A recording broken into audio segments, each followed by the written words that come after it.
Hi! Welcome to our channel. ఈరోజు మన కథ 'నా ప్రాణమా' పార్ట్ 45. మీ మనసుకు నచ్చే అత్యంత అద్భుతమైన కథ. ఇక కథలోకి వెళ్దామా?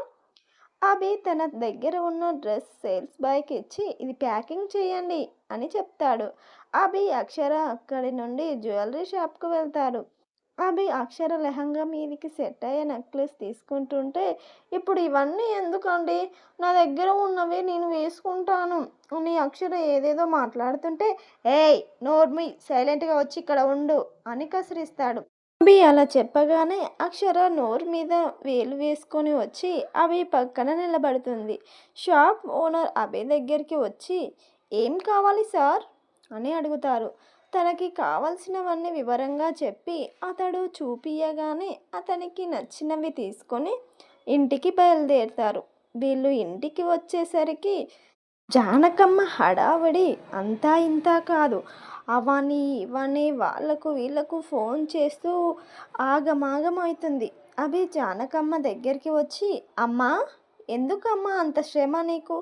నువ్వు రెస్ట్ తీసుకో, పని వాళ్ళు ఉన్నారు కదా చేయడానికి అని అభి ఎంత చెప్తున్నా వినకుండా, అరే అభి, మన ఇంట్లో జరుగుతున్న మొదటి శుభకార్యంరా ఇది.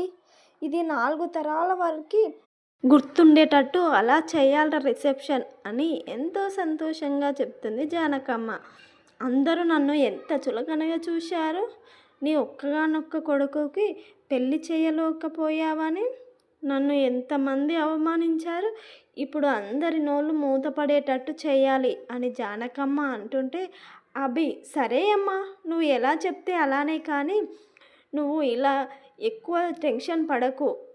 నువ్వు ఏం పని చెప్తే ఆ పని చేయడానికి వర్కర్లు ఉన్నారమ్మా, వాళ్ళతోటి చేపి నీకు నచ్చినట్టు చేస్తారు అని అభి చెప్పగానే జానకమ్మ తన ఓవర్ ఎగ్జైట్మెంట్ పక్కన పెట్టి, మళ్ళీ అభికి డౌట్ వస్తుందేమో అన్న అనుమానంతో చిన్నగా సరే అభి అని చెప్తుంది.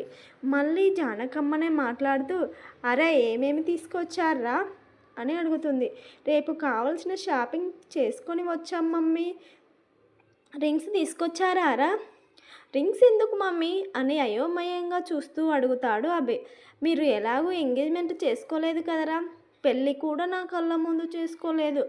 ఏ తల్లికైనా తన కొడుకు పెళ్ళి తన కళ్ళ ఎదుట జరుపుకోవాలని ఉంటుంది కదరా. ఏదో నా సంతోషం కొద్దీ మీరిద్దరూ అలా రింగ్స్ మార్చుకొని దండలు వేసుకుంటుంటే ఆ తృప్తి చాలరా నాకు అని బాధగా చెప్తుంది జానకమ్మ. అభి జానకమ్మ దగ్గరికి వచ్చి, ఇంత మాత్రానికి అంతలా బాధపడుతున్నావు ఎందుకు మమ్మీ? నేను వెళ్ళి రింగ్సే కదా, నేను ఇలా వెళ్ళి అలా తీసుకొచ్చేస్తానులే మమ్మీ, నువ్వు ఏం బాధపడకు అని తనను ఓదార్చుతాడు అభి. నువ్వు మన పిఏకి ఫోన్ చేయరా, అతడు వచ్చి ఇక్కడ డెకరేషన్, క్యాటరింగ్, మిగతా పనులన్నీ చూసుకుంటాడు అని జానకమ్మ చెప్పగానే, సరే మామ్, నేను అతనికి ఫోన్ చేసి ఇక్కడికి రమ్మని చెప్తాను అని చెప్పి అక్కడి నుండి రింగ్స్ తేవడానికి జ్యువెలరీ షాప్కి బయలుదేరుతాడు అభి. ఇద్దరికి సేమ్ ఉండే రింగ్స్, లెటర్స్ కూడా సేమ్ అవడంతో తనకి నచ్చిన మోడల్ సెలెక్ట్ చేసుకొని 2 రింగ్స్ తీసుకొని వస్తాడు. అవి ఇంటికి రాగానే చాలా టైర్డ్గా ఉండడం వల్ల అవన్నీ బెడ్ మీదే పెట్టేసి వాష్రూమ్లోకి వెళ్ళి స్నానం చేస్తుంటాడు. అక్షర కిచెన్లో పని ముగించుకొని రూమ్లోకి వచ్చేసరికి షాపింగ్ చేసిన బ్యాగ్స్ అన్నీ చిందరవందరగా బెడ్ మీద ఉండేసరికి అవన్నీ నీట్గా కబర్లో పెట్టేసి అభి ఎక్కడున్నాడో అని వెతుక్కుంటూ బాల్కనీలోకి వెళ్ళి చూసేసరికి అక్కడా లేడు. వాష్రూమ్లో నుండి వాటర్ సౌండ్ వినబడుతుంటే, ఓహో, అభి గారు స్నానం చేస్తున్నారా అని అతనికి కావలసినవి టవల్, నైట్ షూట్ తీసి బెడ్ మీద పెట్టేసి మళ్ళీ కిందికి వెళ్తుంది. జానకమ్మ అక్షర దగ్గరికి వచ్చి, వాడేం చేస్తున్నాడు అక్షర? స్నానం చేస్తున్నాడు అత్తయ్య అని చెప్తుంది అక్షర. షాన్వి జరిగేవన్నీ కోపంగా చూస్తుందే తప్ప ఏమీ చేయలేని పరిస్థితి. సీరియస్గా రూమ్లోకి వెళ్ళి ఈ ఫంక్షన్ని ఎలాగైనా ఆపాలి అన్న పగతో తన మొబైల్ తీసుకొని ఎవరికో కాల్ చేసి వాళ్ళకు ఏవేవో 2 నిమిషాల వరకు చెప్పి రేపు ఎట్టి పరిస్థితుల్లోనూ ఫంక్షన్ జరగడానికి వీల్లేదు అని ఎవరికో సీరియస్గా చెప్తుంది షాన్వి. అవతలి నుండి ఓకే మేడం, మీరు చెప్పినట్టే చేస్తాము అని ఫోన్ కట్ చేస్తారు. జానకమ్మ అభి ఇంకా వస్తలేడు, ఇంత లేట్ అవుతున్నా అని పైకి కిందికి చూస్తూ ఉంది తప్ప అతని రాక మాత్రం లేదు. ఇలాగైతే కుదరదు అని డైనింగ్ టేబుల్ దగ్గర సర్దుతున్న అక్షర దగ్గరికి వచ్చి, అమ్మ అక్షర, టైం ఇంత అవుతున్నా అభి ఇంకా కిందికి రావడం లేదు. త్వరగా తినేసి పడుకుంటే రేపు తొందరగా లేస్తారు, ఫేస్లో మంచి గ్లో వస్తుంది, నువ్వు వెళ్ళి అభిని పిలుచుకురాపో అని పంపిస్తుంది. అక్షర రూమ్లోకి వచ్చేసరికి అభి ఫ్రెష్ అప్ అయి డ్రెస్ వేసుకొని అలానే బెడ్ మీద పడుకుంటాడు. అయ్యో అనుకుంటూ అక్షర అభి దగ్గరికి వచ్చి, అభి గారు డిన్నర్ చేయకుండానే పడుకున్నారేంటి? లేపితే ఏమన్నా అనుకుంటారా, నన్ను తిడతారా అని భయపడుతూనే, తిరిగి తిరిగి అలసిపోయారు, తినకుండా పడుకుంటే రేపు ఇంకా నీరసంగా ఉంటారు అని మనసులో అనుకొని ఏదైతే అది అయిందని అభి దగ్గరికి వచ్చి, అభిగారు అభిగారు అని చిన్నగా తడుతూ ఉంటే అభి మబ్బుగా కళ్ళు తెరిచి, ఏంటి నీనస, నన్ను ప్రశాంతంగా పడుకోనివ్వవా అని కసిరిస్తాడు.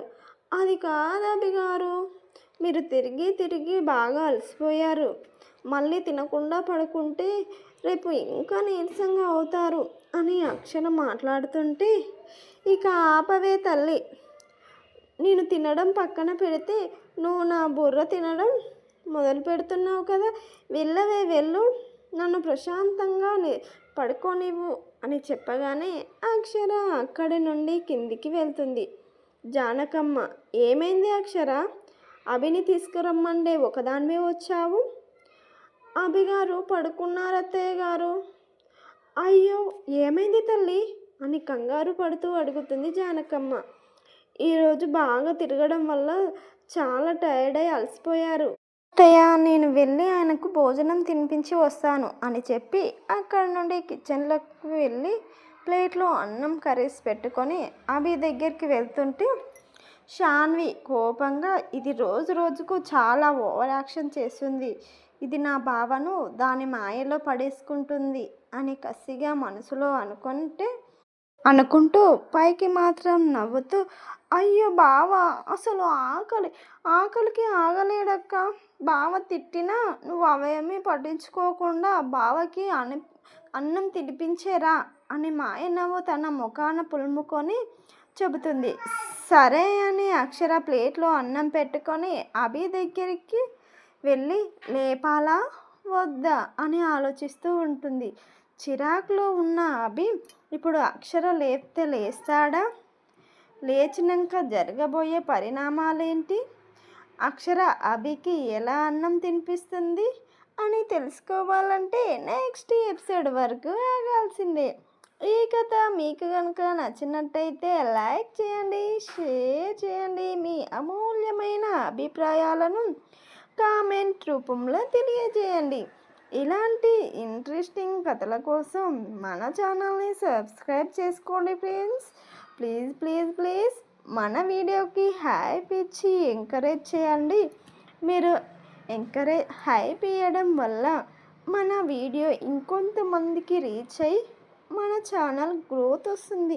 ప్లీజ్ ప్లీజ్ అర్థం చేసుకోండమ్మా, please. Thank you for listening. Thank you. Please please చేస్తారు కదా.